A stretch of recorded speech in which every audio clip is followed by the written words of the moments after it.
Hi there, I'm Lisa Ohearn-Keck, and today I've got Lisa DiMarino from Pacific Wellness Center as my guest. I'm so excited because I've known Lisa for 18 years, probably. I think it's been that long. She went through the high school years with our daughters.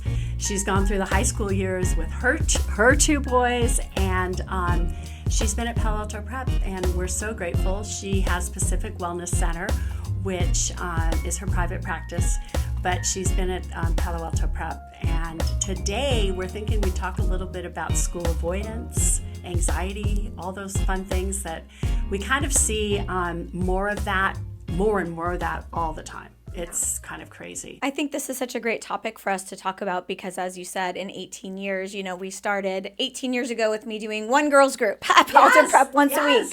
And then we kind of expanded, and now we have 3 therapists that are working there close to full time. And I think one of the things that we do really well at PAP is that idea of school avoidance. We have so many kids. And, over that 18-year period, we've kind of watched different trends come and go, right, of what we see teenagers struggling with. And I would say during COVID and post-COVID, I think the school avoidance has really, really escalated. And I think anxiety in general has really, really escalated for these kids. Almost all the kids that I work with in my practice are really struggling with getting to school, with being engaged in school, with friendships. There's so many components that kind of contribute. One thing we know about Palo Alto Prep, and I think one of the reasons we're so good at what we do there when it comes to this topic is connection, I think, is how we get kids to come and how we get kids to stay.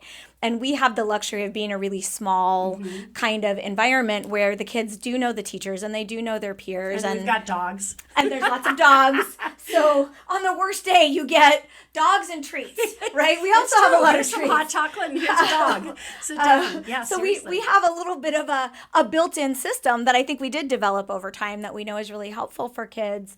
Well, and it's that question too, I know that's come through the years of, is it what's teenage behavior and what is really legit anxiety? I was talking to a parent the other day and I said, I feel like depression and anxiety are like the drug of the 2000s, because when Palo Alto Prep started in the 80s or 90s, kids were doing drugs. Now we don't see that anymore. We see the school avoidance. We see the anxiety, and the anxiety is real. It is. I laugh at Palo Alto Prep how we will tell a kid when we first meet them, just come to school. You don't have to go to class. And they'll be like, no, nobody does that. That's not possible. And it's true. We'll play a video game with you. Yeah. You'll sit with a dog, So, so what are you seeing across the board?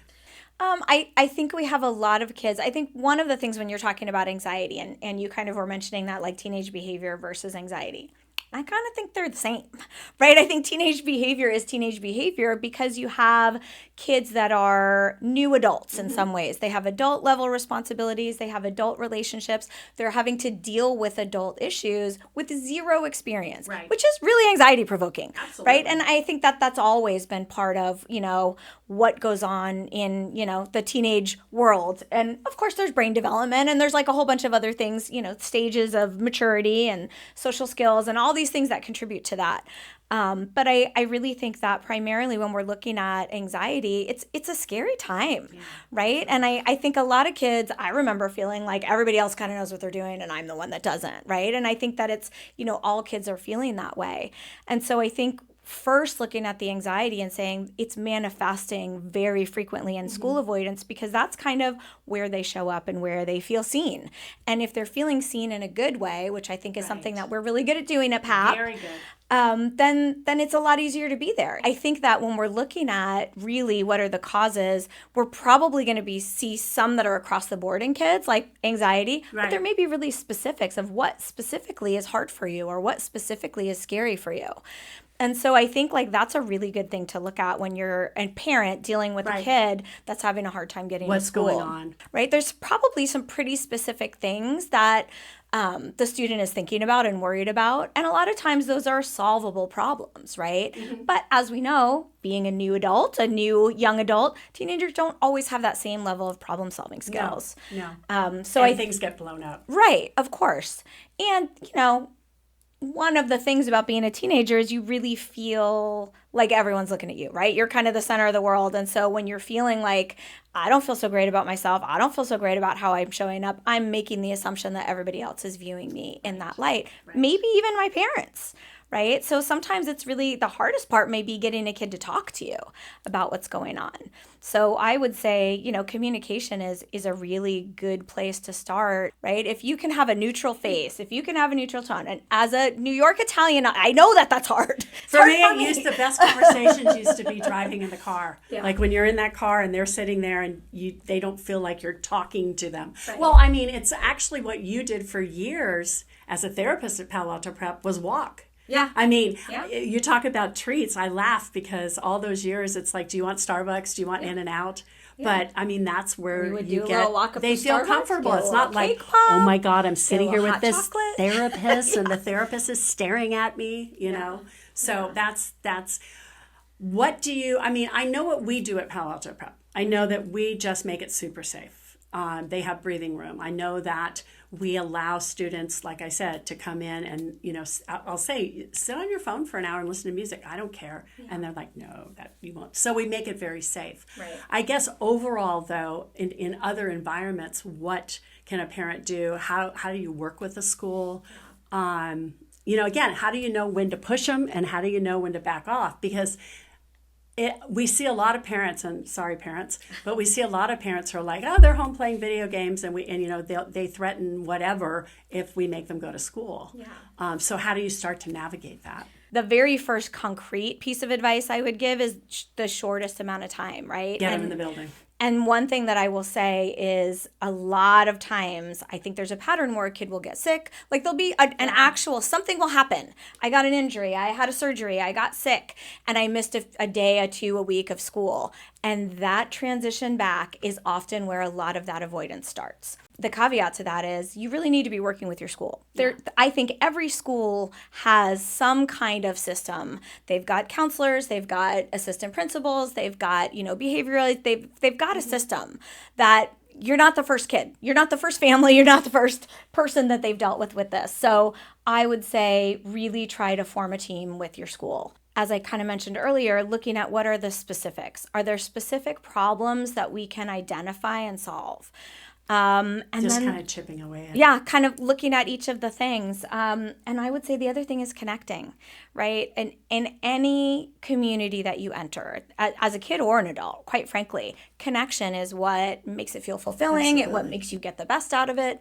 And for kids, it's so important. So I would say, are there places, and you could work with your team, your school team, are there places that I can help get this kid connected? Common interest. There's nothing wrong with giving a child a mental health day. If it doesn't, you know, my daughter will kill me, but I remember her being in 6th grade and she's in her room and she's throwing shoes going, I don't have any shoes to wear. I don't have any shoes to wear. Like, you have these? No, people make fun of those shoes, right? Yeah. And my husband, God bless him, took her out and bought her new shoes that day. And just being able to say, no, you don't have to go to school this morning. However, you're not going to stay home all week. You're not going to stay home all month, you know, because again, we see these parents that just, you know, and unfortunately, we're in an environment where unfortunately kids really go to drastic levels to say, I can't go to school or what I will do not to go to, you know. I think that is a very real concern. And I will say, I think the answer is neither throwing them in the deep end nor keeping them comfy at home. Right. One thing is, I think you always have to make it as uncomfortable as possible to be home. There's no Wi-Fi, no video games, no watching movies. And I say this as someone who got real comfortable as a teenager myself, being like, we had days that my mom was like, your dad's almost home from work. Go put your pants on. Don't let him know you had PJs all day, right? Like when we would do a little mental health day. So I feel like I get it from all sides. I remember I always had the rule of, you know, if you're too sick to go to school, then you're too sick to go out and have fun. And I liked to go out and have fun. Absolutely. So the amount of times that I I'm going to go to school. You know, when I was sick. I can do it. Had nothing to do with how dedicated I was to school. Had a lot to do with what I wanted to hang out with my friends, or I wanted to do whatever it was, right? So you're looking at that balance of how do I influence, right? You really, in my opinion, there's no control. You cannot control your kids. You can't control anyone else. You can influence, hopefully, right? So noticing, what's my kid's influence? What's the treat? Like, hey, what's the carrot to do? Hey, I know you're about to do something really hard. I know you don't want to go to school. I know it's really overwhelming. Anxiety is an uncomfortable feeling. Mm-hmm. It feels so yucky in your body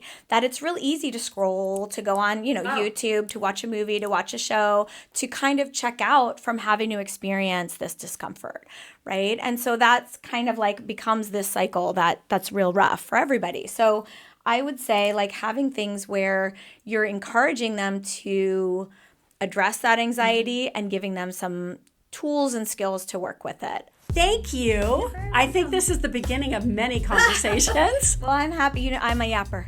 I'm always happy to talk, and I'm happy to answer questions. And if anybody needs a therapist, she's really busy, but Pacific Wellness Center, Lisa DiMarino, thanks so much. Oh, thank you.